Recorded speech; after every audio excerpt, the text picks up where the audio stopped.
విజయం కోసం ఎంతమందిని రక్షించాలి? భీష్ముడిని కాపాడమన్న దుర్యోధనుడి మాటల్లోని లోతైన అర్థం ఏంటి? ఒక టీంలో ఒకరిని రక్షిస్తే అందరూ గెలుస్తారా?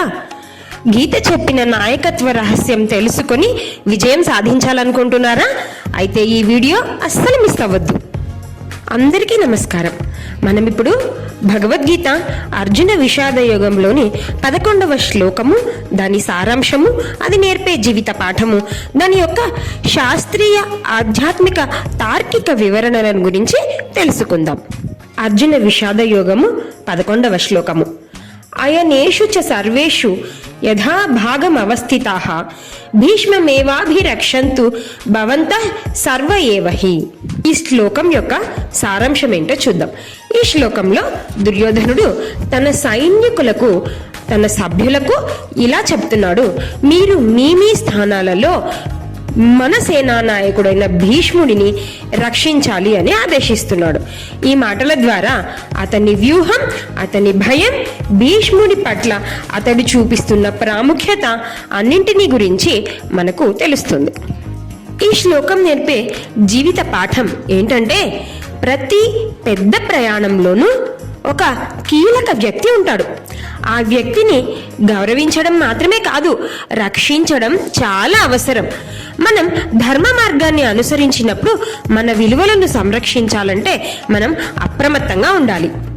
Leaders deserve support, especially during battles of life. అంతేకాకుండా ఒక ముఖ్యమైన వ్యక్తిని మనం కాపాడడం ద్వారా మనకు విజయం ఎలా సమకూరుతుంది, ఆ వ్యక్తి ఎందుకంత ముఖ్యం అన్న విషయాలు తెలుసుకోవాలా? అదే ఈ జీవిత పాఠం, ఈ శ్లోకం నేర్పించేది. ఈ శ్లోకాన్ని శాస్త్రీయంగా విశ్లేషించినప్పుడు మనం నేర్చుకోవాల్సింది రాజధర్మం మరియు క్షత్రియ ధర్మం. మరి ఇక్కడ దుర్యోధనుడు భీష్ముడిని మాత్రమే కాపాడాలనుకుంటున్నాడా, లేదా తన మొత్తం సైన్యాన్ని కూడా కాపాడాలనుకుంటున్నాడా అన్నదే ప్రాముఖ్యత వహిస్తుంది. ఖచ్చితంగా భీష్ముడిని రక్షించమనడం వ్యూహమైతే, సైనికుల రక్షణని కూడా చూసుకోలేకపోవడం కొంత రాజధర్మం యొక్క లోపంగా ఈ శ్లోకం సూచిస్తుంది. అందుకే భయంతో వ్యూహం చేయకూడదు. ఒకరిని మాత్రమే రక్షించడం క్షత్రియ ధర్మానికి విరుద్ధం. ఇతర సైనికులపై నమ్మకం చూపకపోవడం ఒక రకంగా నాయకత్వ వైఫల్యం. ఈ శాస్త్రీయ విశ్లేషణ ఏం చెప్తుందంటే, ధర్మానికి వ్యూహం ఉండాలి, కానీ వ్యూహానికి ధర్మం ఉండకపోతే అది నాశనానికి దారితీస్తుందని. ఆధ్యాత్మికంగా ఈ శ్లోకాన్ని పరిశీలించినప్పుడు దుర్యోధనుడు భీష్ముని బలాన్ని మాత్రమే ఆశ్రయించడం ద్వారా భగవద్భక్తి, న్యాయం, ధర్మం లాంటి అంతర్లీనమైన శక్తులను విస్మరించాడు. ఇది మనం కూడా చేస్తూ ఉండే పొరపాటే. మనకి ధైర్యం ఇచ్చేది బాహ్యబలం మాత్రమే కాదు, ఆత్మధైర్యం, ధర్మం మీద నమ్మకం కూడా. అలాగే దుర్యోధనుడు తన బలాన్ని అధర్మ రక్షణ కోసం వాడాలనుకున్నాడు. ఇది వ్యతిరేకం. మానవులుగా మనం కూడా ఇలా అర్థం చేసుకోవాలి: ధర్మం లేకపోతే విజయానికి అర్హత ఉండదని. ధర్మరహిత బలం శాశ్వత విజయాన్ని ఎప్పుడూ ఇవ్వదు. సంఖ్యాబలం అవసరమే అయినా నీతి బలం లేకపోతే దాన్ని ఉపయోగించలేం. తెలివి ఉన్న ధర్మం లేకపోతే అది మనకే శత్రువు అవుతుంది. తార్కికంగా ఈ శ్లోకాన్ని అర్థం చేసుకున్నప్పుడు మనకి కొన్ని ప్రశ్నలు వస్తాయి. దుర్యోధనుడు ఎందుకు భీష్ముణ్ణి కాపాడమంటున్నాడు? తాత్కాలికంగా చూస్తే నాయకుణ్ణి కాపాడడం యుద్ధానికి చాలా ముఖ్యం. ఇది సైనిక వ్యూహం. కానీ ఇంకో రకంగా ఆలోచించినప్పుడు భీష్ముడు ఆయన తాతగారు, సైన్యానికి ప్రాణం. అతని అనుభవం లేకుండా కౌరవ సైన్యం బలహీనపడుతుంది.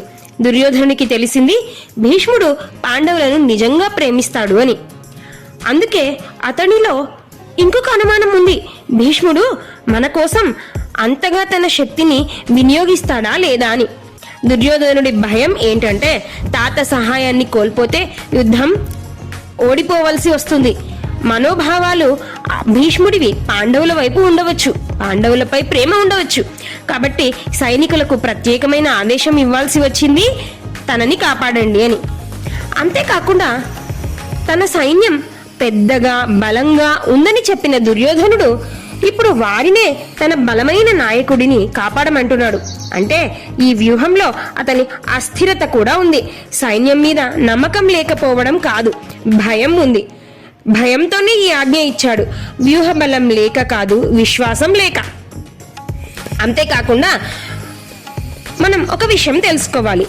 ఎప్పుడు కూడా యుద్ధంలో బలం గెలవాలంటే సంఖ్యాపరమైన బలం మాత్రమే కాకుండా ఒక నిజమైన నేత ధర్మాన్ని అలాగే యుద్ధాన్ని కొత్త నీతి, కొత్త ధైర్యంతో నడిపించాలి, ధర్మంతో ముందడుగు వేయాలని. అనుభవం యొక్క ప్రాముఖ్యతను తెలిపే ఈ శ్లోకాన్ని ఒక చిన్న కథ ద్వారా మరింత అర్థవంతంగా తెలుసుకుందాం. ఒకసారి ఒక పెద్ద కంపెనీలో ఉన్న $1 మిలియన్ విలువైన మిషన్ అకస్మాత్తుగా ఆగిపోయింది. ఎంతో మంది గొప్ప గొప్ప ఇంజనీర్స్ చూసినా కూడా మిషన్ పని చేయలేదు. చివరకు వాళ్ళు ఒక బాగా వయసైన రిటైర్డ్ మెకానిక్ ని పిలిచారు. ఎందుకంటే అతను ఆ మిషన్ తోనే చాలా ఏళ్లు పనిచేశాడు. అతను వచ్చి మిషన్ చుట్టూ 3 సార్లు తిరిగాడు. ఒక చోట తలను ఓపికగా కొద్దిసేపు తడిమాడు, ఉంచాడు. ఆ తర్వాత అతను టూల్ బాక్స్ తీసి ఒక చిన్న స్క్రూ తీసి ఒక చోట తిప్పేశాడు. 10 నిమిషాల్లో మిషన్ పర్ఫెక్ట్ గా ఆపరేట్ అవ్వడం మొదలుపెట్టింది. అదే రోజు ఆ మెకానిక్ బిల్ పంపాడు. Service charge ₹10, knowing where to tap is ₹9,990 and total charge is ₹10,000 అని. అది చూసిన యజమాని ఆశ్చర్యపోయాడు.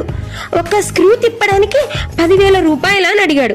అప్పుడు ఆ మెకానిక్ నవ్వుతూ, స్క్రూ తిప్పడం కాదు, ఎక్కడ, ఎలా, ఎంతవరకు తిప్పాలో తెలుసుకున్నందుకు నాకు ₹9,990 బిల్ వేశాను అని అన్నాడు. ఇదే ఎక్స్పీరియన్స్ యొక్క గొప్పతనం.